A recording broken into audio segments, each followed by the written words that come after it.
اسرائیل کی وحشیانہ بمباری نے غزہ کو ہیروشیما بنا دیا۔ پینے کو پانی نہیں، کھانے کو روٹی نہیں، غزہ فلسطینیوں کا قبرستان بن گیا۔ صہیونی فورسز نے 24 گھنٹوں میں مزید 756 فلسطینی شہید کر دیے۔ شہداء کی تعداد 6546 ہو گئی، 2500 بچے شامل، 18000 زخمی، زندگی اور موت کی کشمکش میں مبتلا۔ اسرائیل نے مغربی کنارے میں بھی قتل عام تیز کر دیا۔ رفح اور غزہ کے جنوبی علاقوں میں شدید بمباری۔ اندھیروں میں بجھتی زندگیوں کی کہانی۔ غزہ کے اسپتالوں میں ایندھن ختم، ہر طرف تاریکی کا راج۔ اندھیرے میں ڈوبے اسپتالوں میں زخمیوں کی چیخیں دل چیرنے لگیں۔ دوائیں ہیں نہ مرہم پٹی کا سامان، جو بچائے جا سکتے ہیں وہ بھی مر رہے ہیں۔ موبائل فون کی روشنی میں زخمیوں کا آپریشن، شدید زخمی بچے کی چیخیں بھی عالمی ضمیر کو جھنجھوڑ نہ سکیں۔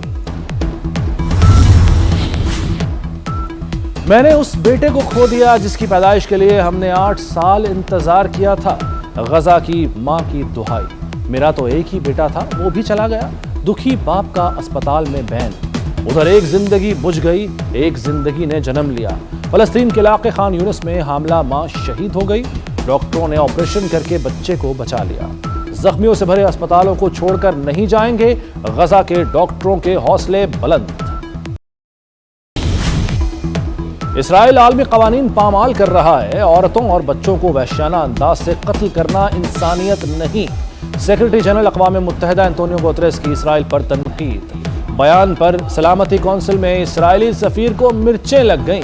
انتونیو گوتریس سے استعفے کا مطالبہ کر دیا۔ یو این نمائندوں کو اسرائیل کا ویزا دینے سے بھی انکار۔ سلامتی کونسل کا اجلاس بے نتیجہ ختم۔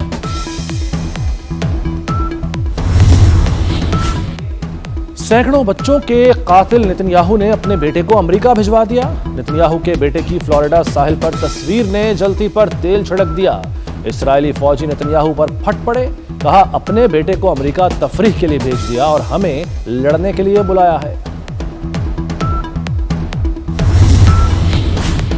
پاکستان کا فلسطین کی بھرپور حمایت کا اعلان۔ اقوام متحدہ میں پاکستان کے مستقل مندوب منیر اکرم نے خبردار کیا کہ اسرائیلی کارروائی وسیع اور زیادہ خطرناک تنازع کی صورت اختیار کر سکتی ہے۔ اسرائیل غزہ میں فلسطینیوں کی نسل کشی کر رہا ہے۔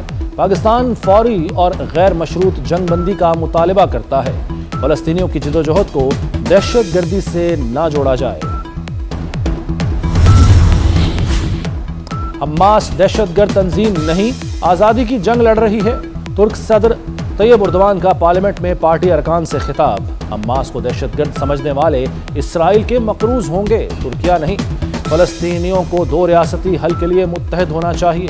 طیب اردوان نے اسرائیل کے دورے سے انکار کر دیا۔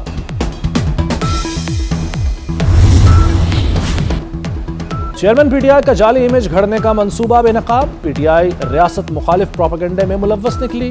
9 مئی ہنگاموں کا منصوبہ، کارکنوں کی ذہن سازی کی۔ کارکنوں کو فوجی تنصیبات پر حملوں کے لیے اکسایا گیا۔ اکاؤنٹس چلانے والوں کو سرکار کے فنڈ سے 40,000 روپے تنخواہ ملتی تھی۔ خیبر پختونخوا کے بجٹ میں 87 کروڑ روپے مختص تھے۔ سوشل میڈیا ٹیموں نے مذموم بیانیہ پھیلایا۔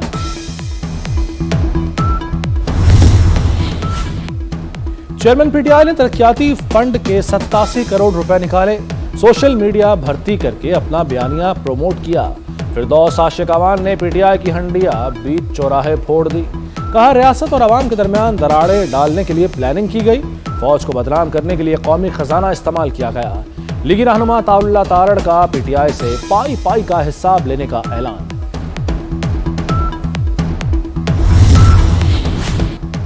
خیبر پختونخوا میں پی ٹی آئی کی انتظامی کارکردگی کا رزلٹ آ گیا۔ صوبہ دیوالیہ ہونے کے قریب پہنچ گیا۔ نگران حکومت کا بحران سے نمٹنے کے لیے سخت اقدامات کا فیصلہ۔ سرکاری ملازمین کی تنخواہوں سے 24% کٹوتی کی سفارشات تیار۔ سمری منظوری کے لیے وزیر اعلیٰ کو بھیجی جائے گی۔ تنخواہوں میں کٹوتی سے ماہانہ 8 ارب روپے کی بچت ہوگی۔ ملازمین کے الاؤنسز ختم کرنے کی تجویز بھی زیر غور ہے۔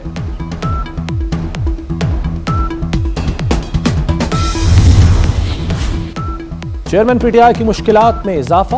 سائفر کیس میں سابق سیکرٹری خارجہ سہیل محمود کے 161 کے بیان کی تفصیل آ گئی۔ سابق وزیر اعظم نے 27 مارچ کو جلسے میں سائفر لہرایا۔